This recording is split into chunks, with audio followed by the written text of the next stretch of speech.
চীনের বড় বড় দাবিরাজ অনেক বড় বড় পোল খুলে যায়। চীন দাবি করে সে হাতিয়ার বানানোর মামলায় আমেরিকাকে পেছনে ফেলে দিয়েছে। চীনের দাবি তো এ পর্যন্ত রয়েছে তাদের যুদ্ধ বিমানে নাকি কোনো জবাব নেই, আর আগামী দিনে চীন বিশ্বের সবচেয়ে বড় বায়ুসেনা হতে চলেছে। কিন্তু এখন চীনের এমন বড় বড় দাবির এমন ভাবে হাওয়া বেরিয়ে যায়, যার থেকে জানা যায় চীনের এত বড় বড় দাবি রাশিয়াকে ছাড়া পূরণ হতে পারে না। আসলে বিশ্বের সবচেয়ে বড় বায়ুসেনা তৈরি করার দাবি করা চীনের কাছে যুদ্ধ বিমান বানানোর জন্য প্রায় 27,000 কম্পোনেন্টের মারাত্মক কমতি রয়েছে, যেই কারণে চীনের সমস্ত ডবল ইঞ্জিন সম্পন্ন যুদ্ধ বিমান ও চীনের অত্যাধুনিক FC-31 যেটা J-31 নামেও পরিচিত, এই সমস্ত যুদ্ধ বিমানের কাজ আটকে পড়ে আছে। চীনের ভিন্ন ভিন্ন মডেলের যুদ্ধ বিমান বানানোর জন্য প্রায় 52,000 থেকে 57,000 ছোট বড় কম্পোনেন্ট অর্থাৎ কলকবজার প্রয়োজন পড়ে, যেখানে কমপক্ষে 27,000 ছোট বড় কলকবজার জন্য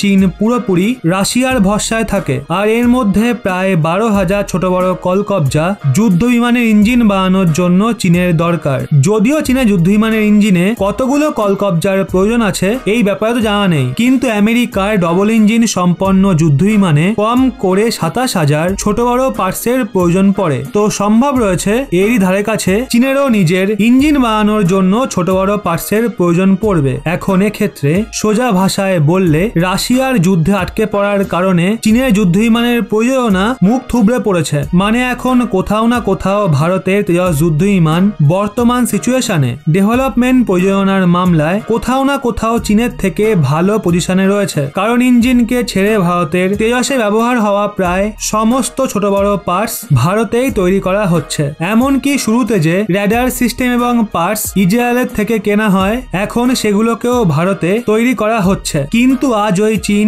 বড় বড় দাবি করা সত্ত্বেও নিজের যুদ্ধ বিমানের ডেভেলপমেন্টের জন্য কম করে 27,000 ছোট বড় কম্পোনেন্টের জন্য রাশিয়ার ভরসায় বসে রয়েছে। তো বন্ধুরা, এই নিয়ে আপনাদের কি মতামত তা অবশ্যই নিচে কমেন্টে জানান।